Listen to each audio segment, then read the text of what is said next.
Welcome back to Capital Sports Extra, ladies and gentlemen. I'm Tom Dutch again. Joining the table is the voice of the UConn Huskies, none other than Joe D'Ambrosio. What an honor to be here with this august group. What's your basketball swish call? What is it? Yes, or is it? That's good. Good. Still doing Patrick's good. Yeah. Not like Marv Albert. Yes. Well, that's who I listened to growing up as a kid. Right.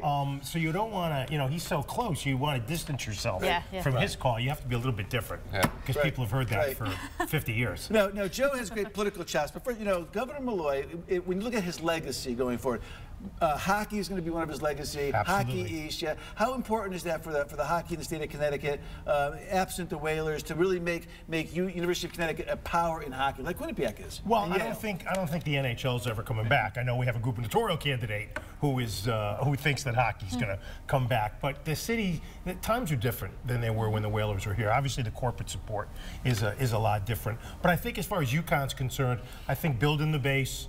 It's been a rough year attendance-wise. It really has been for all sports up on campus. I think there's been some blowback. People think ticket prices might be a little bit too high, but I think it's important.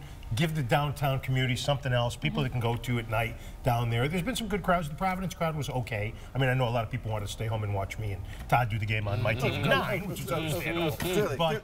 But I think, Tom, it's important. I think it's, having vibrant teams downtown really only helps the Hartford community. And Malloy had that vision. He's a hockey guy. He wanted hockey. He wanted Hockey East. Right. It's the power conference. Roy's a hockey guy, too. Roy's a hockey guy. I'm a Ranger. Can I ask him a question about something else?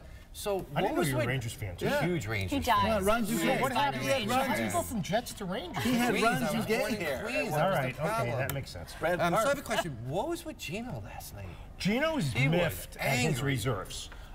Gino made a comment after the women won by, I think, 15 or 17. 18 points they won by. Against Tulsa, which, if there was spreads in women's basketball, they would have lost if you were betting over the spread. But he's just really annoyed at how his reserves are playing. And I think if you look back once a year, Gino will get into the team. He always does this. Yes, exactly. Gino gets into him once a year. So this was the perfect opportunity. They have a relatively difficult conference game coming up on Sunday at Temple. He's trying to motivate. Yeah, exactly. And then you saw on Monday, you saw on Monday that he only played 6 of the players, so he actually kind of trying to send a message to the bench there. He planned that. I mean, he put all the subs in the second quarter, and from what I understand, obviously being busy with hockey, they didn't make a field goal.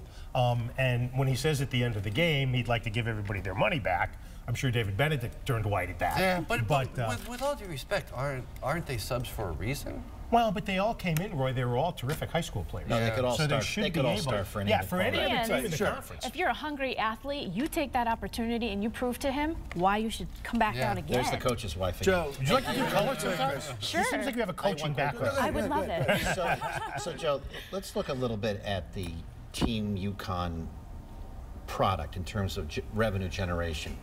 The men's team is clearly in a down cycle. That's affected attendance, I think, and it affects its ability to get on national broadcasts.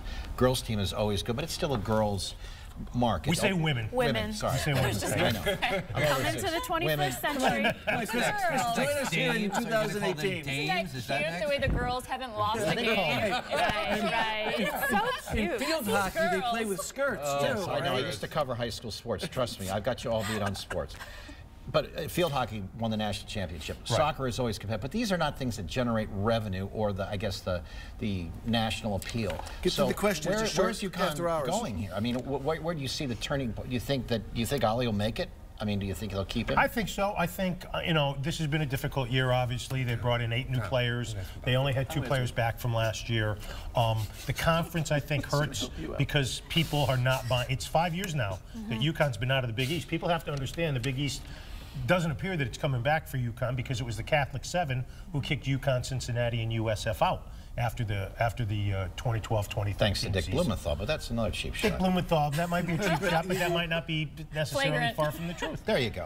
That might necessarily. Joe, so the bottom line is, let me just finish. The bottom line it's my program. I understand that, but you invited me. But the bottom line is, people have to understand this is the league they're in, and they've got to be better in football and men's basketball, clearly, because those are the biggest revenue sports. You travel around to rinks and to arenas around the country on a regular basis. How bad is the XL Center, and is any amount of money that the state puts in it right now going to fix it with infrastructure, just sight lines, just earrings on a pig, or I would say that's one way to put it on a family TV show. I think that's a clean. No, we're offline. Oh, all right, that's fine. But it's look, bad, I don't think you can salvage the building, and I don't think the comparisons to the New Haven Coliseum are that far off, except they don't have this stupid parking garage, which used to be fun after concerts. And I don't think brilliant places. Well, that we've seen places, and we've seen a lot of places renovate, Tom. And you know, Gamble, people forget, Gamble's going up on 30 years old now. Cincinnati just is renovating their arena.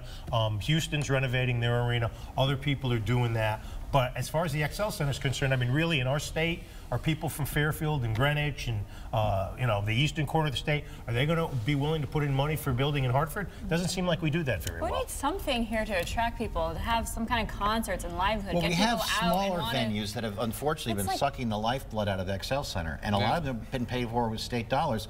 And listen, I mean, the Meadows, you know, the Wallingford venue, a lot of these places, and of course the casinos, which are the huge draw. That's, I mean, if you really wanted to put a hockey place, you put it down at the casinos, because that's where the bodies are nowadays. Probably, but I think the capital city has got to be the focus of a new arena if they build one. But look, this financial climate, I mean, who running for governor in their right mind would say, I want to support a because new you're going to have to knock down some buildings. You're going to have to privatize it. There are developers out there that have a lot of money that would see a vision and say, you know what, I'm going to purchase it, I'm going to make it my own, and it's going to be, you know, and have their name. If you build it, they will come. I think so. I think so. But I don't. Again, Roy, I'm not sure. You know, the pipe dream for everybody is to have the NHL come back. What people forget is the commissioner who wanted Hartford out of the NHL in the first place is still the commissioner of the NHL. So but can I ask a question about that? So when they left, they still had season ticket sales that just about filled up the building, I think, and decent corporate support. Didn't they leave because they didn't have a cable network like the Yes Network? No, not really. That was Bill Bettman. Bettman wanted him out, and he had a willing partner in Peter Carmanos, who just sold the team down in Raleigh. I don't think, you know, they were on what was Sports Channel New England at the time. They would have been able to find their way on what's currently NBC Sports Boston or something like that. We lost too many season ticket holders after the first wave of departures in the early 90s. I think that was a big hit. A lot of people in the area that worked for Aetna and the insurance, they left. That was a huge hit. And the corporate support died. And you can't. Onward, my producer's wrapping me here. Onward to politics. We missed you not being on WTIC. We missed not hearing your unique take, not so much on sports, but also on politics. So what do you think? It's crazy. Trump, everything, the Trump administration, the race. What's your take here? I watch more MSNBC than I watch ESPN. Okay, well, I'll see you guys later. I knew that would annoy you. So what do you think, Joe? Look, I think the gubernatorial run's going to be sensational. I mean, do they go to somebody outside the box? Does somebody who's not in it already jump into it? What's going to happen? Could an independent, could an Oz Griebel or somebody like that make a move? I think, as far as the state's concerned, I think this is going to be a spectacular time. That's why we're here. We have enough people and candidates to actually create a bracket. We have enough to support a whole 53-member football team. Almost. So. Right. And how about national politics? So you must love watching. You know, I'm sure our friend Jimmy Vicevich, who was on, you know, I'm sure he had big red meat for him. But it seems like even he's a little bit wobbly here. You know, I laugh at the whole thing about the 25th Amendment because people are talking about unfit for office. The 25th Amendment has to have the approval of the vice president and one other, I think, the cabinet. Well, that's not majority of the cabinet. Right, majority of the cabinet. But there is a Democrat who's trying to create that committee that was in the amendment that never wound up being. Let's see what happens this weekend. Let's see what happens the next 3-4 months. I mean, look, nobody thought Donald Trump was going to be president in the first place. Nobody thinks he can pull out of this. At least most people don't. The 67% who didn't vote for him don't think he can pull out of it.